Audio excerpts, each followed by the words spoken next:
we had quite a few people that came down that are not actually in the business. We actually have a couple hundred people who are here today who are not in the business. So I just want to thank you all for coming out. I really appreciate you.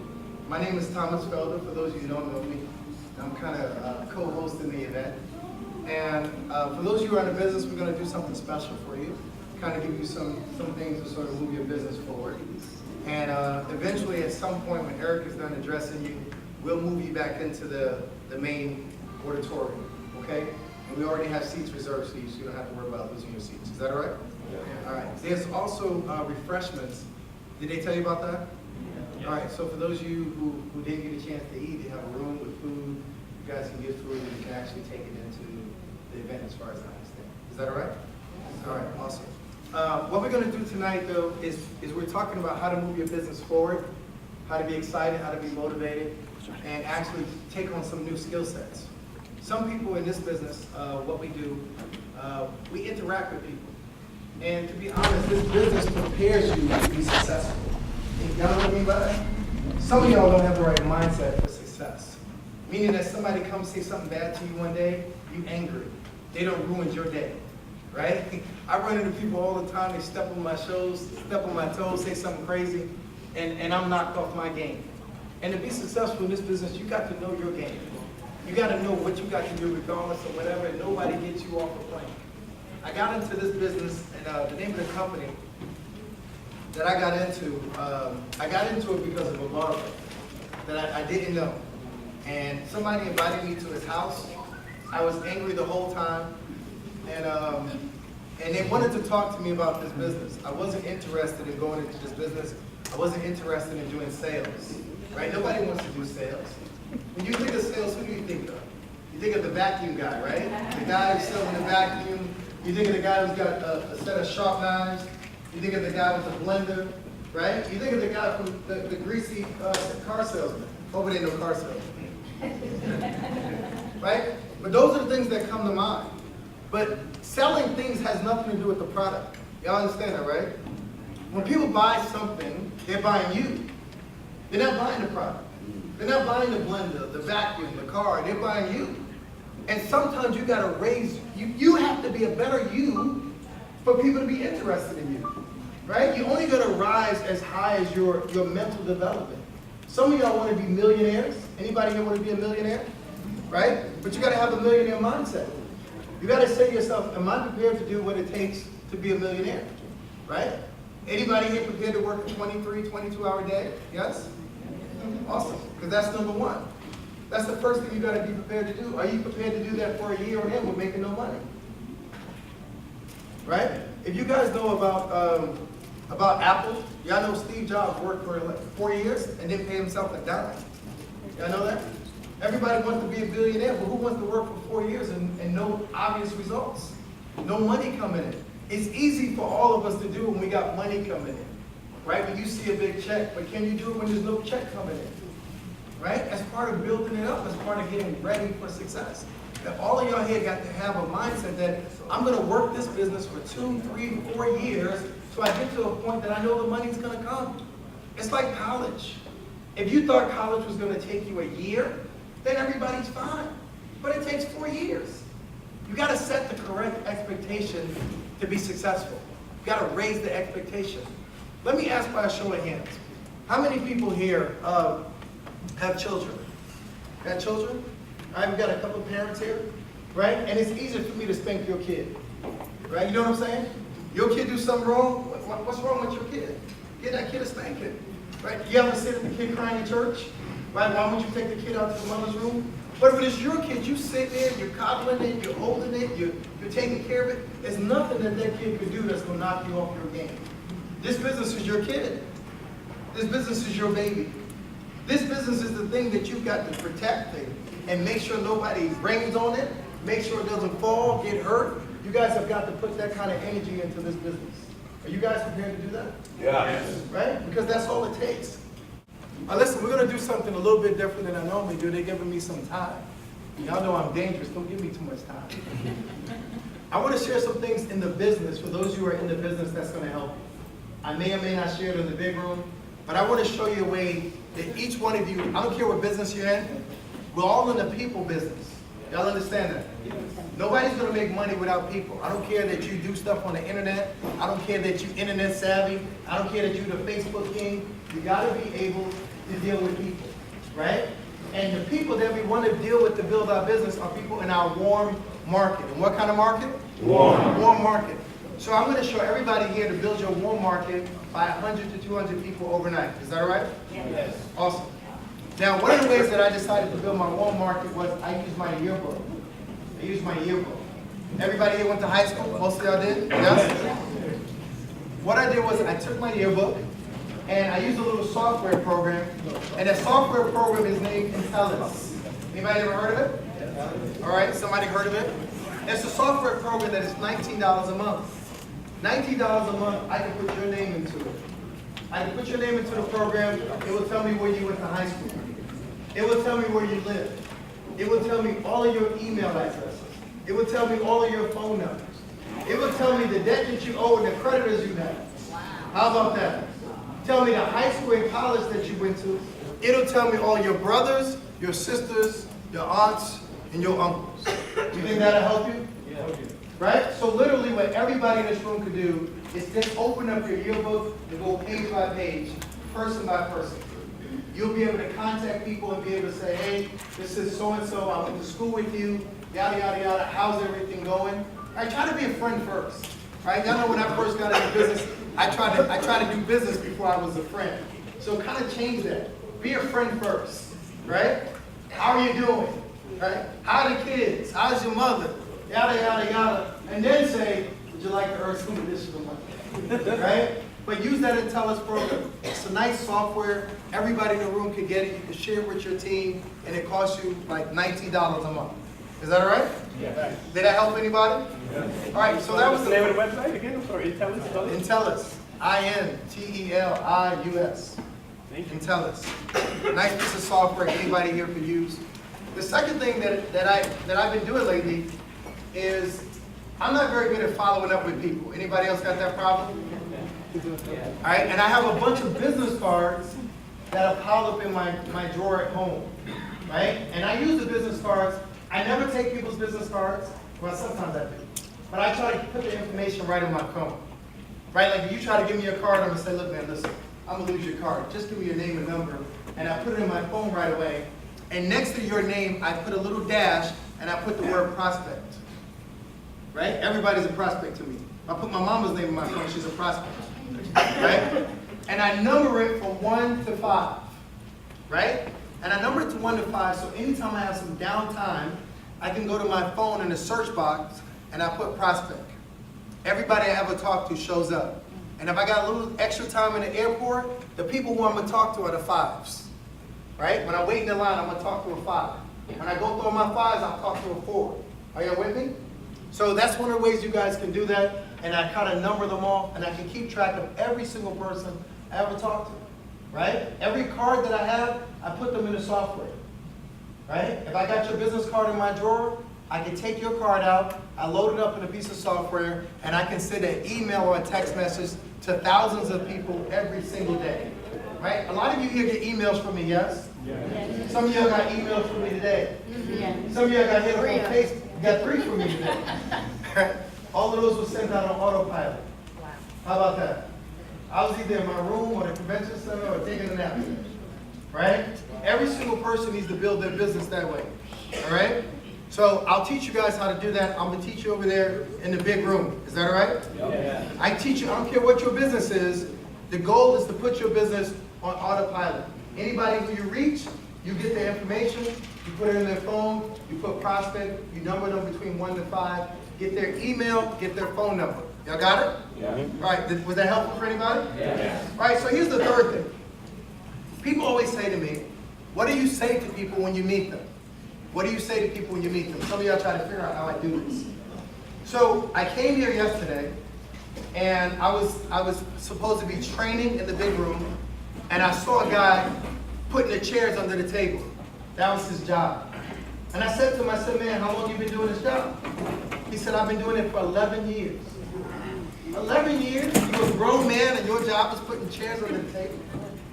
I said to him, I said, you ever wanted to do something different than this? He said, yeah, but why? He said, all I got is a high school diploma. What else can I do? He said he can't stop and go to school because he got to keep working to pay the bills. Y'all with me? Yeah. He can't do something different because what he's in right now is keeping him afloat. I said, man, if somebody could show you a business that you could work in 15 to 20 minutes a day and it could get you out of this situation, would you be interested? He said, of course. He said, how do I get started? I didn't know the man from Adam. He didn't know me. I didn't walk up to him and say, yo, I'm making some good money in this business. Right? He didn't ask me the name of the company. He didn't ask me if we on the Inc. 500. Right? He just said, can you help me? Can you show me how to do it? I didn't have to twist his arm. Right? I got his phone number and his email, and he said, listen, man, before this weekend is over, can you get me into your business? All of you run into people like that every single day. Some of y'all are looking for people who you think are going to be successful, who you think are going to be a hard worker. But it's the people who will work the hardest that you overlook the most. Right? Y'all chase down the one person who's a lawyer. Right? And I feel sorry for lawyers since I got in this business, because y'all been driving me nuts. Right? But you got to learn how to do something different with that. Now, I got a trick for helping you build your business with lawyers. Right? Anybody, you got one of my books around here? Can you get one? Can we get one? All right, you got one? Hey, all right, watch this, y'all. Awesome. Anybody ever read this book? Some of y'all read it, some of y'all didn't. In this book, I told about my dad, right? And I told about how I grew up in the South Bronx, and my daddy was a crackhead. My dad was more likely to take a radio from me than give me one. How about that? I wake up in the middle of the night and I see him at the door, and I couldn't tell if he was tipping out or tipping in. Are you with me? It was so cold in my house from him not paying the bills that the fish were frozen in the fish tank. We were living in the house, man. Right? I could see my breath in my house. I'm just so thankful to God that He allows children not to know what's going on some days. Right. We thought it was fun. Roll over in the morning. Make it believe we dragons.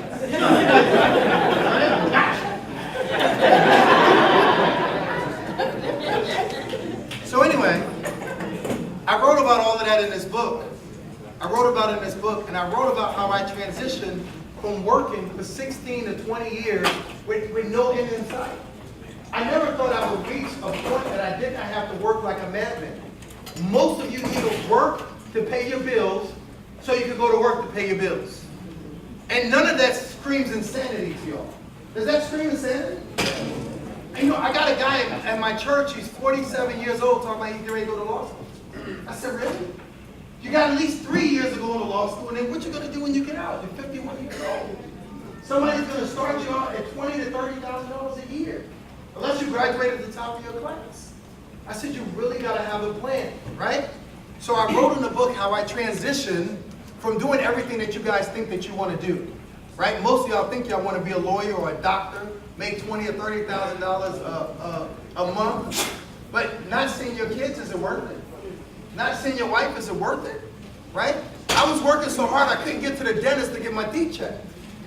I was working so hard I couldn't get my eyes checked. Right? So I got into a business that helped me leverage my time. And you guys have got to learn how to do that. And I wrote about how I did it. So I took this book and I started to give it to people as a prospecting tool. 139 people came into my business because of my books. I had friends that wouldn't listen to me that read the book. Right? Hey man, is this you? This business you in? How am I getting this, man? Right? So listen, don't be afraid to use a book, y'all. The average person doesn't read, so don't be surprised. The average person reads 5 books from the time they graduate from high school to the time they die.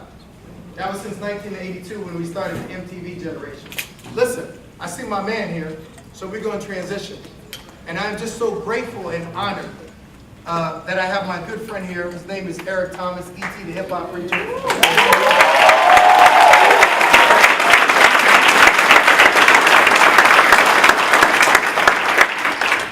For those of you who don't know him, I want to introduce you to the #1 motivational speaker on the planet. And I can say that unabashedly, and I ain't got the stuff, right? He's my good friend. I've known him for years. And I'm so grateful that iron sharpens iron. Listen, I'm gonna, without any further ado, I'm gonna bring to you guys somebody who I love and I respect. And I know that when he ends this thing today, you guys will never be the same. You won't be able to do what you did yesterday. You'll be a better person. Is that all right? Yeah. Hey, listen, y'all stand to your feet. Put your hands together for my good friend. Appreciate that, man. Appreciate that, man. Amen. Amen. Thank you so much. Thank you so much. Thank you so much. Yeah. Right, no problem. No problem. First of all, I'm humbled. You know, all of us have dreams and goals. And when you get to your dream and goal, it's just like people, you know, ask me all the time, you know, how does it feel? And it's like I'm still feeling it, you know. And I know I'm humbled because I'm here today because of, you know, everybody that pushed refresh on my video, you know, everybody that told somebody about it, and one video over 30 million hits, you know. I'm humbled, you know, so I don't come in the room today. My goal is not to come in here today and act like I'm the with authority, you know, on success. But what I can do is give you what I know, you know. And I literally, and listen to me, you gotta be, when I talk, like I get real aggressive, I'm not talking about anybody, I'm talking about myself, right? So when I say it, don't think in your mind, he talking about this person, he talking about that person. I'm talking about myself. I literally started from the bottom, like for real. Like I don't know what people, when they say it, like is entertainment started from the bottom, now like I don't know what they mean when they say it, right? But my mother was 17 for real when she had me, like for real, for real. My grandma had 14 kids, south side of Chicago, 2-bedroom house, 1 bathroom. We started literally. Grandma told my mom, you gotta go, cause I love you, but I got 14 kids. I can't feed another mouth, right? No husband. So moms was homeless. I was homeless, like started from the bottom, like GED, from the bottom. Now I'm finishing up a PhD, like started from the bottom. And I always tell little rookies who want to speak, I always tell little rookies, like, look, what are you doing it for? And you got to ask yourself this question when you do it. What gives you the right to stand before people and talk to people?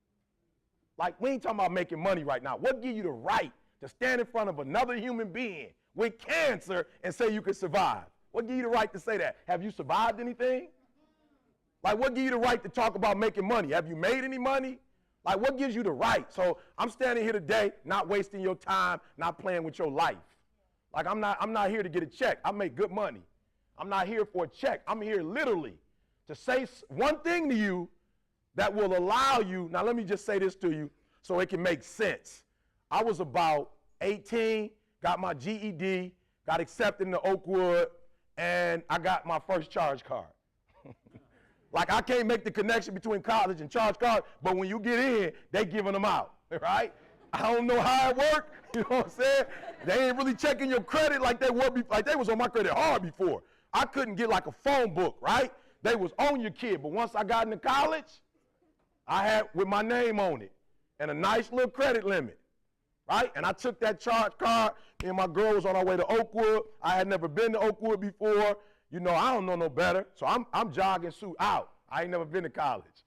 So I buy a whole bunch of jogging suits, Run DMC, Adidas, green stripes on them. I get the Adidas to match. I got my Detroit Tiger hat. I'm on my way. So I got my girlfriend at the time who's now my wife. I get to the mall, I cash her out, like get the watch, like get the shirt, like we gotta go together. And the only way these bros gonna know you with me is we gonna have to dress alike, flat out. No, for real, they ain't gonna know. So we gotta have a couple outfits that let them know I'm with you, you with me, right? So I want my girl, I want them to know, so I take her to the mall, homegirl do the charge card, boy, and it was denied, right? And I'm just trying to say to homegirl, like, look, do me a favor, like, I know it denied, but you ain't gotta be all like loud about it, right?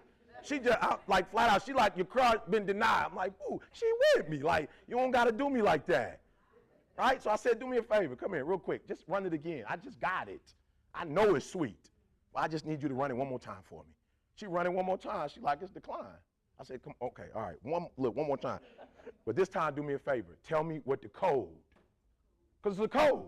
Just tell me what the code say, right? Because something wrong, I know it got my name.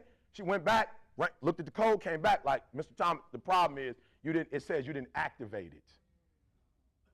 like, give me 1 second. Got the number, the 800 boy, called homegirl, got that joint activated, came back, she ran it again, got my stuff, walked out like a boss.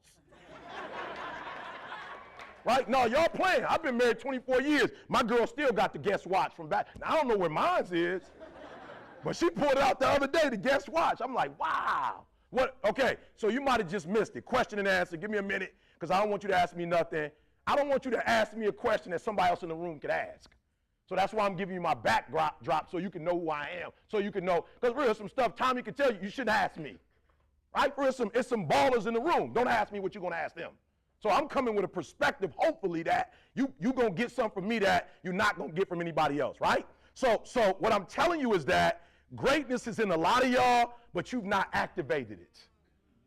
For real, you haven't activated. You've not gone and asked the code, like, what's wrong? Like, you don't know what's wrong. And I had the presentation, but it ain't up. So we'll deal with that when we get over to the main one. But listen to me. What I want to do in the next 30 is I want to activate some stuff in you that has never been activated before. Because there are two human beings in all of us. So I was a high school dropout. I'm not no more. I was homeless. I'm not no more. So the question then is, because people are asking me, yo, E.T., do you really get up at 3? Like, that's not even a question you should be asking me. I told you I get up at 3. Like, why are you even asking me that when that's not a question? I made a statement. I get up at 3. What you should be asking me is, what time I go to bed?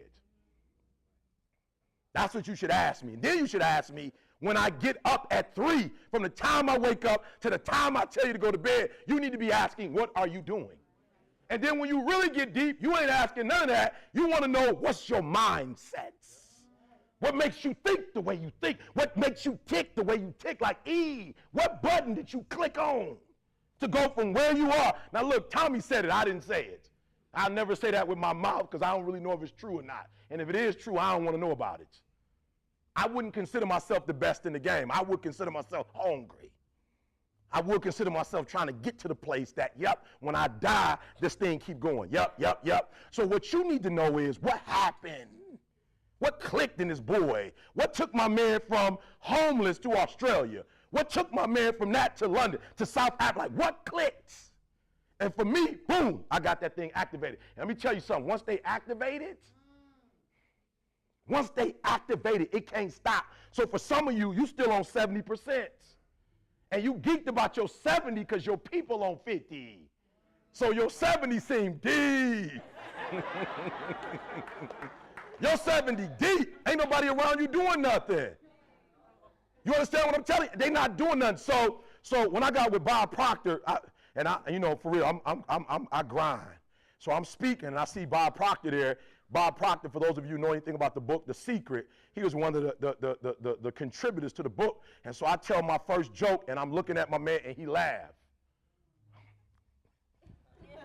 Yeah, baby. I said, let me do one more just to make sure that, you know what I'm saying? That's a legitimate laugh. I did the second joke, he laughed. I'm like, yep, now throw something serious and see if he nods. This all street stuff. This ain't even the new stuff I'm learning. This all Detroit stuff right here. No, for real. For those of you who come to observation, these just observation skills. This ain't the stuff I've learned through reading. The problem with some of you is that you got some stuff that you learn and you think now that you're in business, you got to cut that stuff off. You ain't got to cut that off, but you do got to transition because some of your, let me put it like this, your formal learning, I like that better. Some of your formal learning is keeping you from going to the next level. You still think you like, yo, I'm from New York. That's cool, but that's cool if you in the Bronx and you're not in the Bronx. Right now, you might be on your way to London and it don't transfer. For real, I was speaking the other day, I was messed up. So they brought me to St. Louis, right? I'm with John Maxwell. Hear my story. Hear what I'm saying. I'm getting a new group of people. I'm doing great. I'm producing great. And now I'm attracting great. I ain't got to call nobody. I don't got to put up no sign. I ain't got to spend no money. I don't have to spend no money to get what I'm doing right now. When you great and it go out, you send great out, for real. You making phone calls and you still doing it average. You still approaching people with the business, but you so caught up on the money that your approach is average. I don't care how sweet the product is, you average. So you take sweet and average and you got the Cleveland Cavaliers. mean, for real, at the end of the day, LeBron ain't changed. But now LeBron ain't with scrubs no more.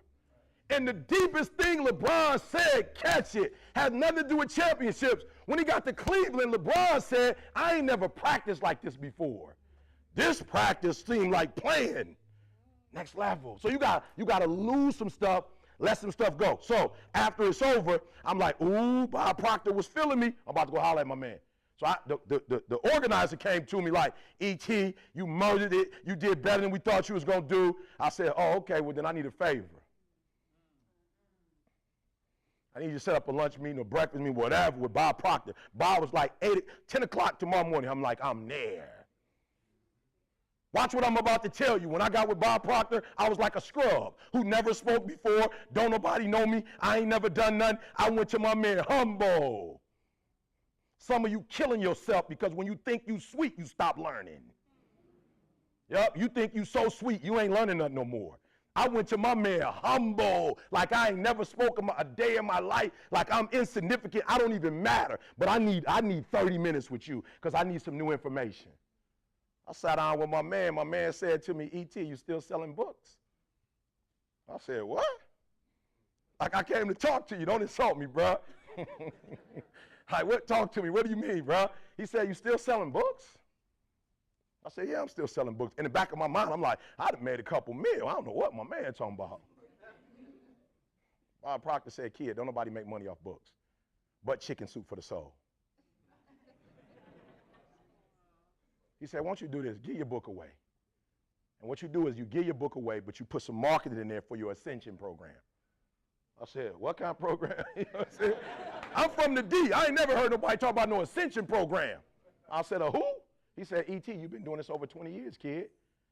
He said, you got knowledge for days.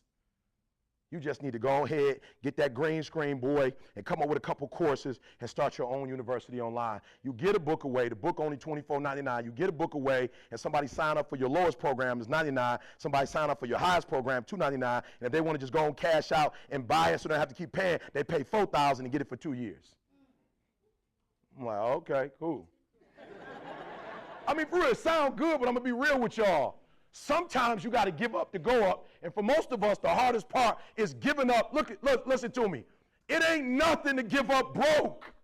Broke is easy to give up. You ain't giving up nothing. What's hard is when you good and you got to give up good to go to great. That's hard. Because you ain't never drove like you drove before. You ain't had choices like you got now. You can't just, look, I go to the restaurant now, homegirl gonna tell me that ain't on the, boo, don't do me like this. I don't care what's on the menu, I'm telling you what I want. I waited a long time to do this. I don't want the mashed potatoes to go with that. I want that, and bring me a little bit of that. And she said, that's going to cost a little more. I said, boo, we didn't say nothing about money. I told you what I got a taste for. It took me a while to get to that. It took me a while to get to the first class. It took me a while to be able to negotiate my contract. My boy from Australia called me. I mean, I don't know him personally, but my man called me. He's like, E.T., we want to bring you over here. We're going to cash you out. You'll make more money than you've ever made before, but we can't afford the first class ticket. I'm like, I feel you, bro. I ain't your guy then. I'm telling you, back in the day, I would have, you're going to pay me more in a week than I made in a year when I was working? I would have went with the, all right, coach me out. Put me all the way in the back. But I don't play around with good no more. And I told my man, do me a favor, holler at me when you can get to first class, boy. I ain't going nowhere. I'm here. I said, I live in America. I ain't rushing to get to another country. Anything you could do over there, you could do over here. And the plane just crashed right in your area. If I die, I want to die in first class. Like, for real, let's just keep it 100. They just had a plane crash. They don't even know where the plane is. And you gonna ask me to do that in coach? I want to be laying down praying when I go. I don't want to be sitting next to my man screaming and hollering. I want my own little corner. My man called me back a week later. We went through our budget and we found, I knew you would. Because you don't negotiate with a Bentley. You don't walk in like, I want a Bentley. I'll give you 50 grand. That's a different dealership, kid. We don't do that here. Now, you might go to Lincoln, they're going to do that with you in Lincoln. For real, Lincoln might be like, we trying to get these off the line. Give me 55. Listen to me very closely, because some of y'all in this room, I'm telling you, what's killing you is good. You on good, and you ain't never been on good before, and you just like, I'm here. You don't even know where here is. You going from where you accustomed to, and now you here. And Bob Proctor said, give it up, E. I'm going to tell you the truth. I'm going to keep it 100. I left and still was selling books. Then I went to Australia. And my man said, you made them pay for your ticket? I said, yeah. And your flight? I said, yeah. Hotel? Yeah. He said, I do that on my own. And I sell my Ascension program. He said, look, kid, he said, I'm going to be real with you. We brought you here because you could get the numbers. But I'm about to make $250,000 off you in 2 hours. I was like, all right, let's see. I watched my man, I got up and murdered the game. They was pumped. My man came up after me. He wasn't even as sweet as I was, but he had an Ascension program.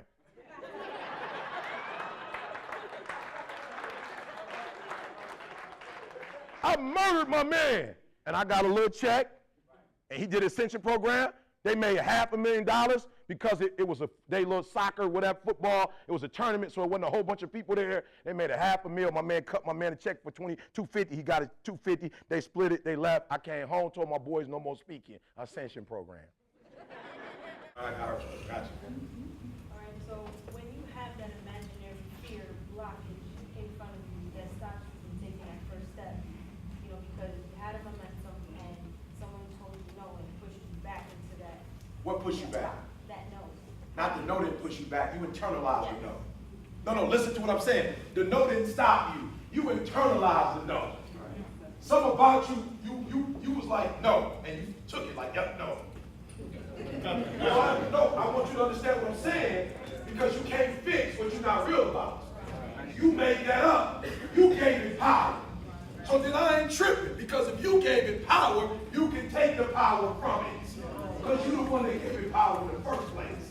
So since they said no, and you internalized it, right? People tell me all the time, E.T., you can't get no PhD. It took you 4 years. It took you 12 years to get a 4-year degree. It's not possible. You don't write well. I'm like, I feel you. We talking scholastically. No, I can't get a PhD. But we talking grind. Now, if you telling me academically is the only way you can get it, you might be right. But I know you can grind your way to it. You can meet the teacher, give her the paper early, let her mark it up, she can give it back to you. You fix it, give it back to her, she mark it up again, you give it back to her. Oh, that's what I just said. You can grind your way through it. Yeah, you can grind your way through it. Yup, you can get somebody else in the class and say, he didn't get his paper marked up like that. Let's spend some time together. Let me see an example of your paper.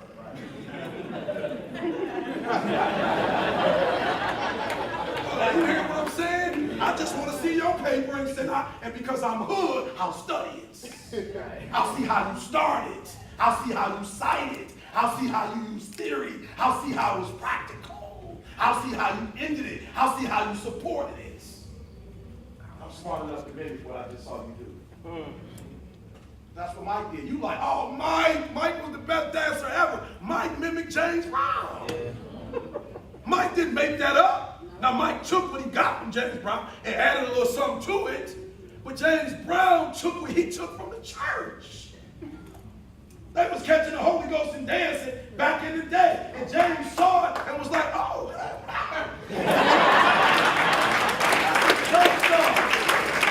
Speaking in tongues stuff. They don't know what they were saying. He picked it up and started doing it.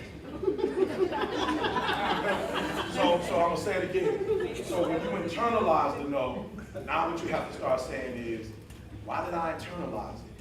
What is it about me that allowed that person into my space like that? How do you not personalize someone's rejection? You asking, how did they get here? Nobody's supposed to, I'm from Motown. Nobody's supposed to be here. Nobody has the rights. All right, so I'm sorry, LaShawna. So LaShawna asked me, when my homeboy, I told him I couldn't come. LaShawna, what did you ask me? When my boy said, you said, E, how's he going? You got to call and tell him, because you knew me from the past, you asked me what? Right, and I told you what? No. And then you asked me how I was going to, and I said easy. I ain't who I used to be. I used to put you before my wife. You never belonged in that space in the first place. So why am I hurt to tell you no when you played me and didn't follow the orders? You messed this whole thing up in the first place. You didn't go to my agent. You didn't get a contract. You trying to get the homie hookup. You played me as your boy. You didn't even see me as the professional that I am. If you my boy, you shouldn't be trying to get no hookup. You should be trying to hook me up. Yes, sir. That's it. Yes, sir. You're not hearing what I'm telling you. No, we gon', you hook me, I hook you. We gon' go back and forth. We gon', man. Stuff I did for this, I wouldn't do for, but Damon belonged in my space. Yes, long before this, he was in my space. So I'm asking myself, how did you get here? How, as a hater, how did I let you in? As a non-supporter, how did I love my mom. I love my mom. And my mom got all rain, but business, you can't come in here.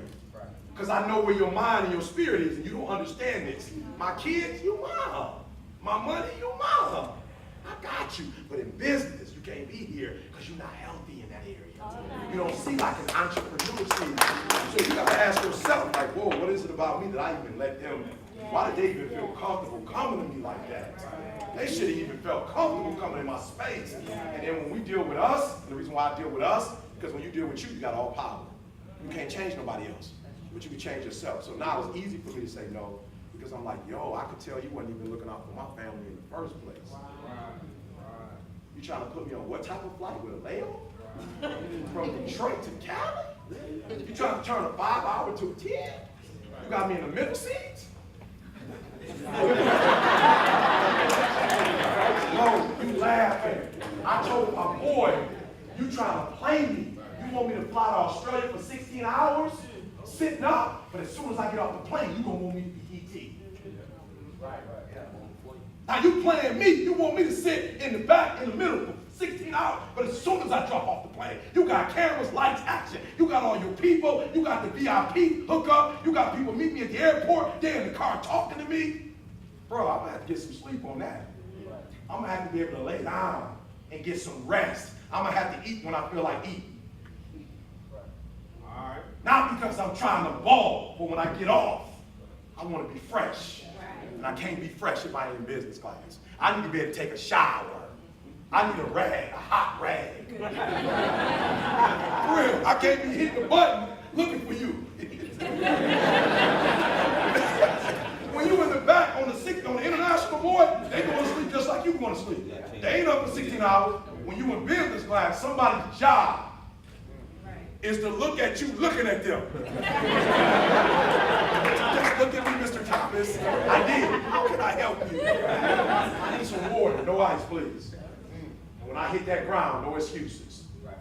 No excuses. When I hit that ground, my man told me in Australia last year, I had never met you before. I watched your videos, and I had exaggerated you. And when you finished with us, you exceeded. Listen to me. He said, so this is what they tell you to do. They tell you to, help me, Holy Ghost. I need to be able to say it right. Help me, Holy Ghost.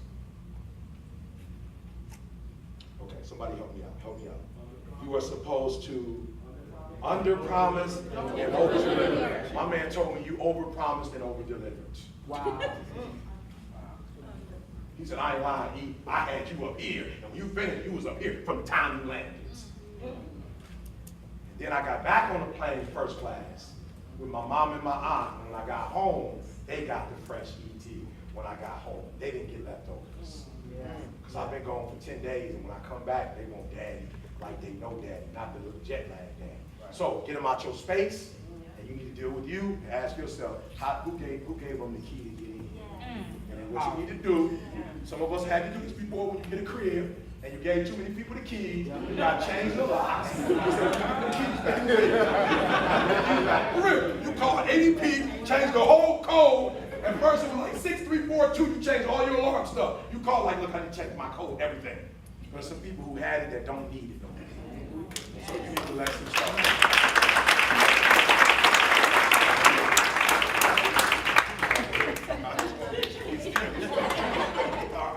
Talk to me. I'm over my limit, so. Well, I'll make it quick. John Rosu, Atlanta, Georgia. 3 years ago, I was in jail. 2 years ago, ago, I had the opportunity to start my master's program. A lot of people were looking out for me. A year ago, $200 would have broken me. I was having to do my program. Last week, I graduated with my master's in school counseling.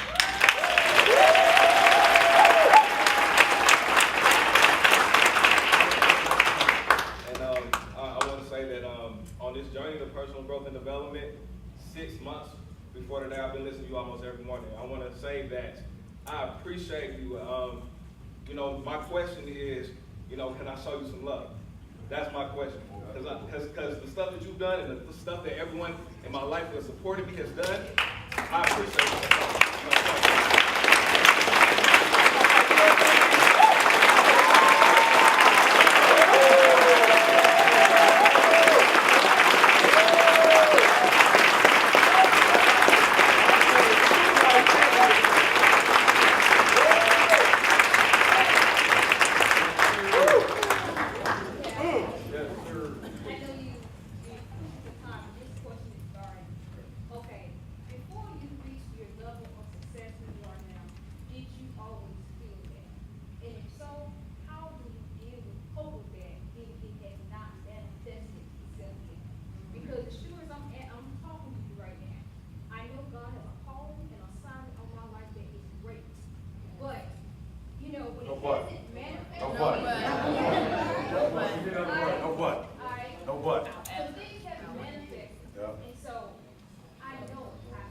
Can I answer it? Yes. Good. So biblically, it says in the process of time.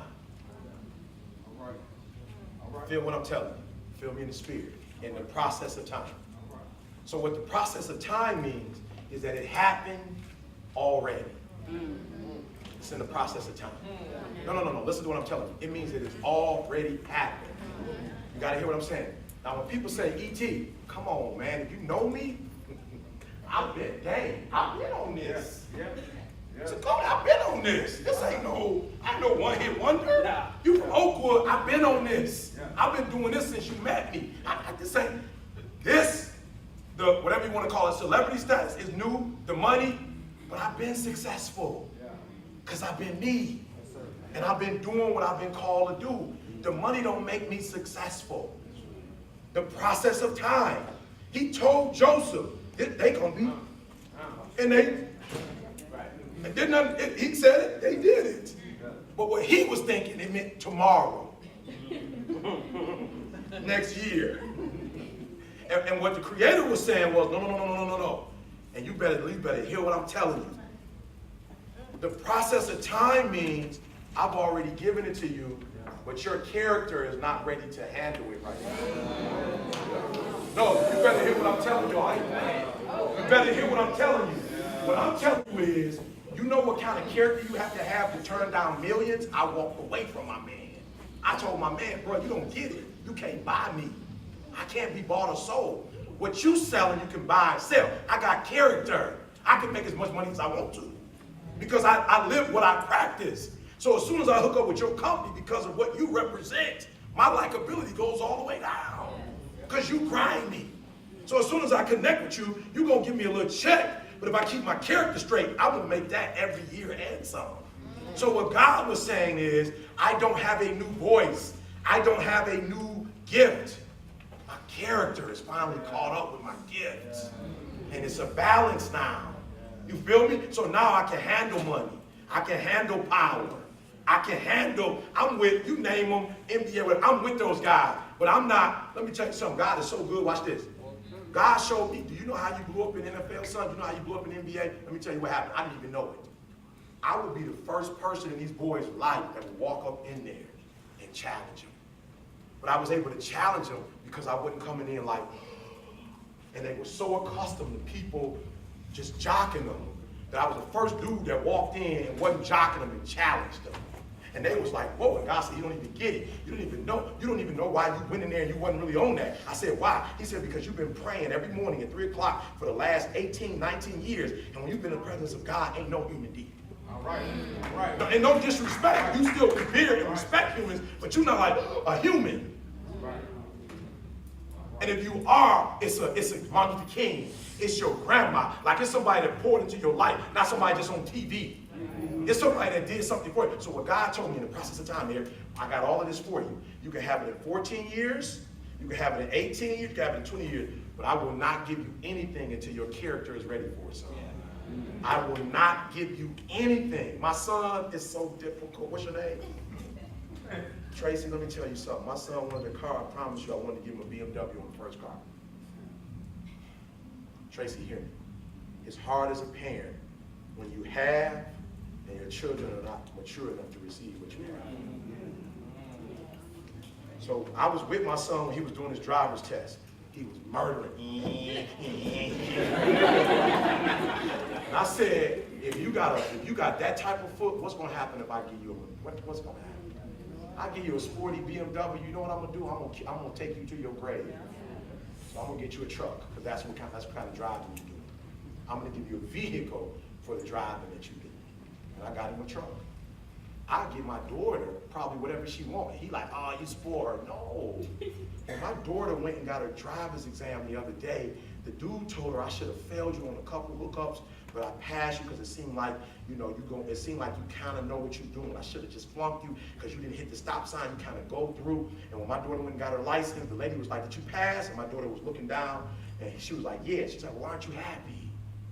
Because for my daughter, he told her a couple things that she didn't do well. So in her mind, she passed, but she didn't pass.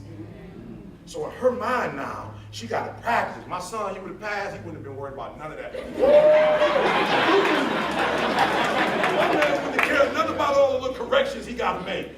He ain't ready, he ain't mature. So there's certain things I don't give to him, but she's mature, she's ready. When you ready, and you holding God up right now. No, and you trying to make it like he holding you up. And he told me to tell you, don't you do me like that. Don't you do me like that. You got some stuff that I told you to fix that you didn't fix. You got some stuff I told you to make an adjustment on, you didn't make an adjustment on it. And as soon as you make the adjustment, he said, I got you. But don't try to put this on me, he said. Don't turn this on me. It's on you. And so as soon as you do what I told you to do, open up, you don't never lie. Open up the windows. All right. You ain't gonna have room enough to receive it. And we're going to come back next year, and we're going to be on something else. That's my time, guys.